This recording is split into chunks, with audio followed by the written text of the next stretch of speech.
Bon conseil citoyen, voilà, ça c'est pas possible, ça c'est pas possible. Est-ce qu'il faut que Sandra se fasse?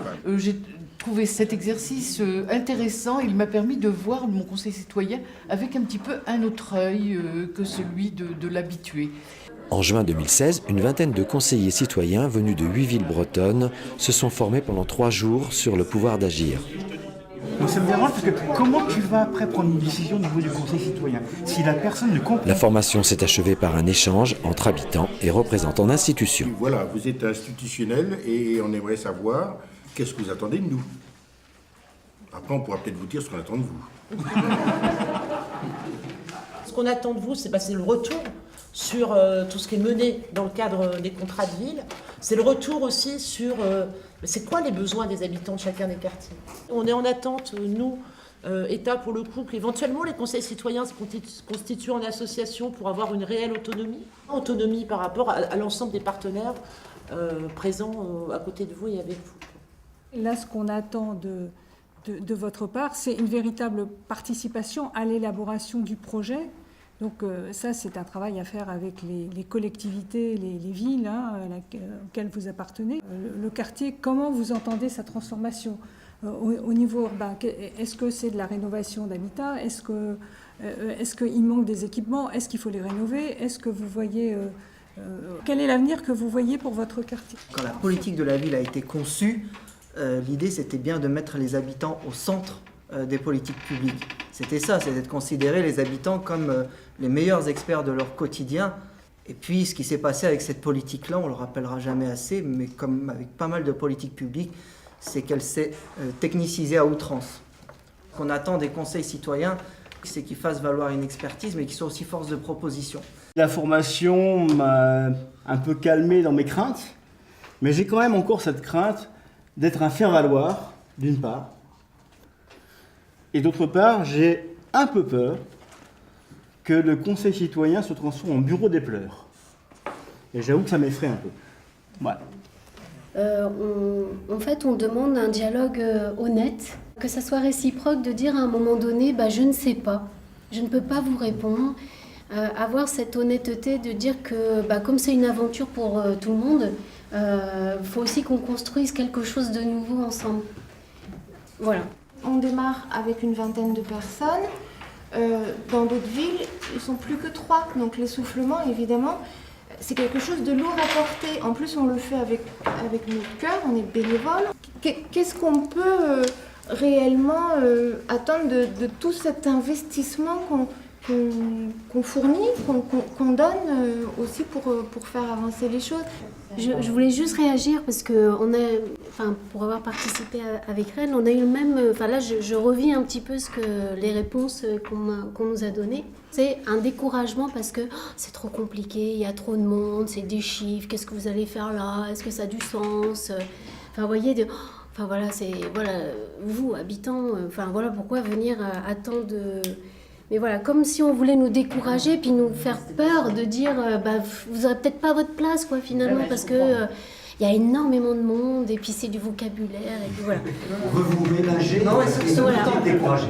D'autant plus, je me permets de vous couper, qu'en tout cas, le dernier comité de pilotage à Lorient, c'était mon anxiété, c'était mon angoisse suprême. Oui, et c'est tout le contraire qui s'est produit. Pourquoi on se pose cette question de réfléchir, est-ce qu'on va ou pas vous inclure, puisque la loi a dit qu'on doit participer.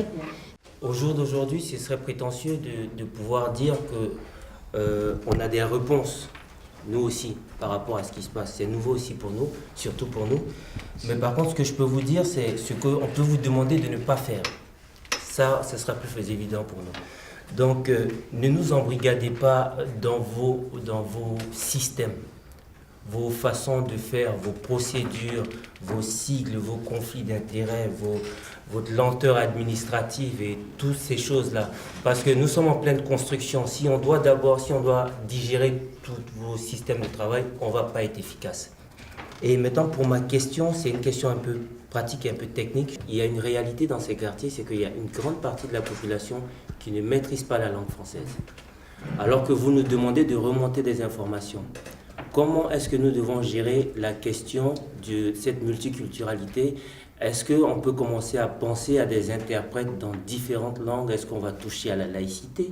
Vous allez retrouver dans tous les contrats de ville, c'est le cas chez nous, mais ça doit être le cas, c'est le cas aussi à Rennes et dans tous les autres, des actions d'alphabétisation, etc. Mais une fois qu'on a dit ça, qu'est-ce qu'on fait? Dans les documents de communication qui vont s'adresser au quartier, le cas échéant, on s'autorise déjà à les traduire en plusieurs langues.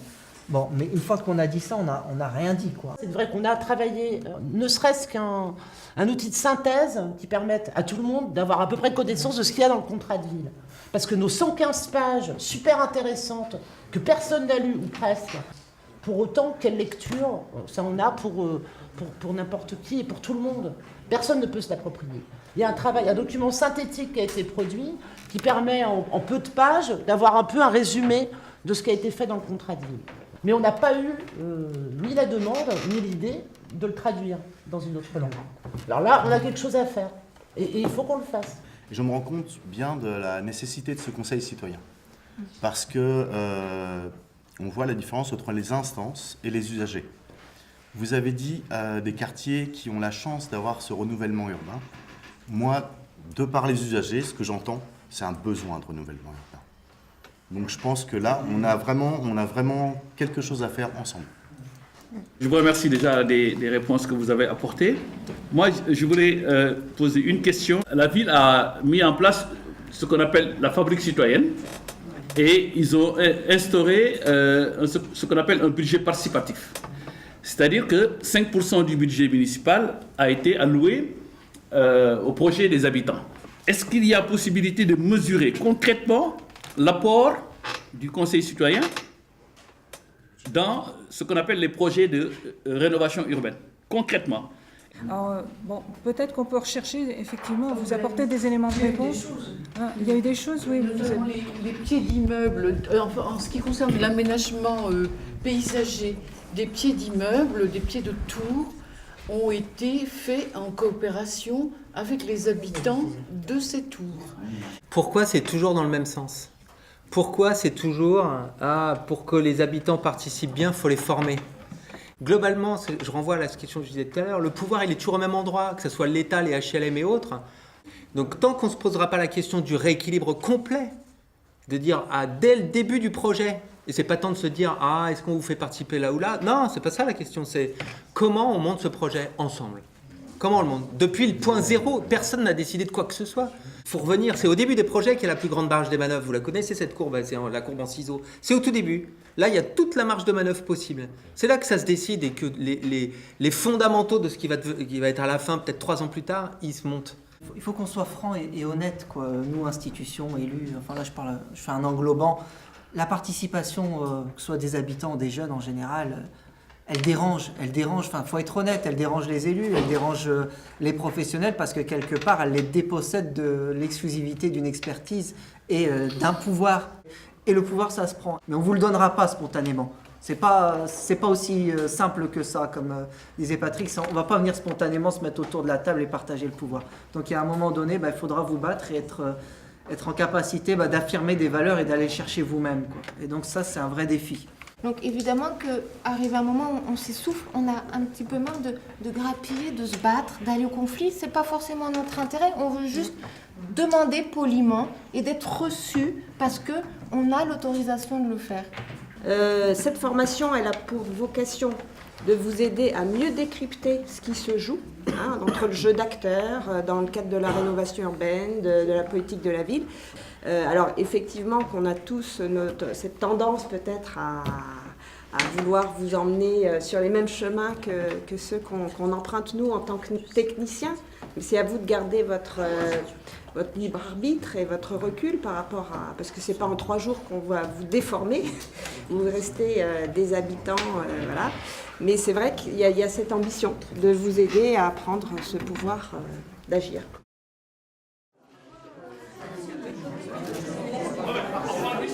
Vous avez réussi à nous donner des outils et on projette déjà entre nous d'aller se rencontrer, voilà.